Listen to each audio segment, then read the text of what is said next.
Echoes of Eco has just started today. There is a ton to unpack, so let's talk about it. I'm going to divide this video into two parts, Amber Island and Shugabush Island. That's because all the new content in Echoes of Eco is exclusively on those two. Part 1 is about the star of the show, Amber Island. As predicted, Vivine has made their way to Amber Island. Their vessel costs 25 relics and they're pretty easy to reawaken, given that you're a late game player with all the islands available. They play during Tusky's and Waddle's verse at the beginning of the song,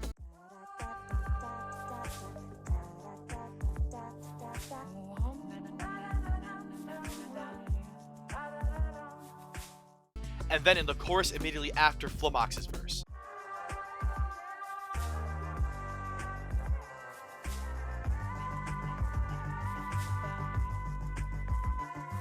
My original prediction was that they would actually play during Flamox's verse and not after it. This is because I thought their classic would play as the beat drop before the main chorus. But I wasn't entirely wrong in thinking that a monster would play during Flamox's part. That brings us our final Amber Island monster and our penultimate Quint monster, Gnarls. And man, do I love this guy. Like all the Quints, filling its vessel is extremely difficult. It requires every plant element monster in the game and costs 40 relics. As said before, they play during Flamox's verse.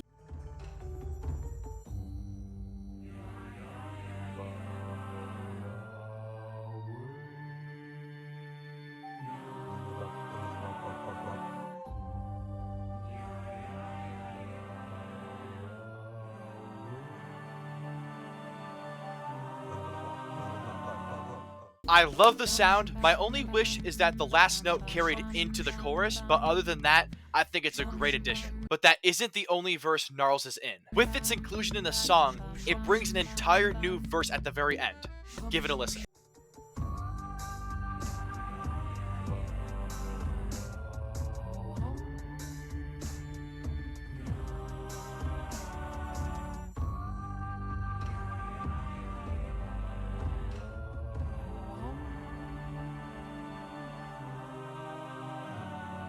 Me personally, I love this new verse of the song. It helps alleviate the problem that the Quints don't play much during the original version, and while I believe Bowhead and Tuskegee go criminally underused, this helps bring Gnarls and Candelabra to the front. While these are brand new monsters coming to Amber Island, there is a familiar face getting a rare variant as well. Rare Pongping has made its way to Amber Island. My initial prediction was wrong. I thought it would have been green with like a very big bushy beard, maybe even like a ponytail. But instead, it kind of takes on a more Rorik-esque color scheme. I'm a bit torn because on one hand, I love the design, like the paddles look like full-blown medieval Renaissance bases, but also he's slamming it against his cheek, so I can't imagine how comfortable that is. But, you know, like all the rares on Amber Island, you have to evolve Rare Pongping in the Crucible. And then that still isn't every monster that's now on Amber Island, because we have finally got epics. We have no new epics yet, they're just kicking this off with Epic Kana and Waddle, which you've already had. The way you get them is by evolving them in the Crucible, just like rares.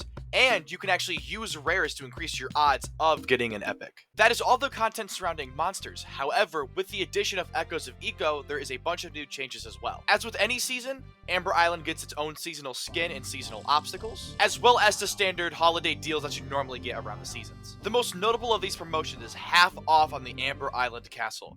If there's ever been a time to get into Amber Island, now's the time. You have every vessel, beds are 50% off, and they get very expensive later down the line, so take this opportunity while you have it. Those are all the changes that were made to Amber Island, but the biggest shock of Echoes of Eco 2023 is how they finally added an update to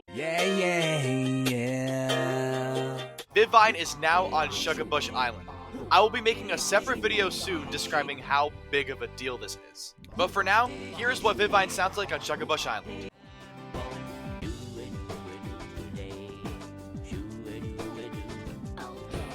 Not only is it speaking English, but it also tends to play around Octopus's part in the song. Which does make sense because its breeding combination is Octopus and Shugabush. So make sure you have your torches lit because you might accidentally get a Shugabox in the process. Unlike the previous island we just covered, Shugabush Island did not receive a seasonal island skin or any obstacles. However, there have been some changes made to the monsters that I believe will be permanent. So you know how Octopus has a bird's nest on its head for some reason when it's teleported to Shugabush Island? Well, with this new update, Furcorn and Quibble both get their own critters. critters. This likely means that in future updates we'll be seeing more critters added to the monster designs on Shugabush Island. And that has been everything that's been added in Echoes of Eco 2023. If I missed anything, don't be afraid to comment. Make sure to like the video if you learned something new, dislike if you didn't, subscribe to join the Cabbage Patch, and thank you guys so much for watching. Stay awesome!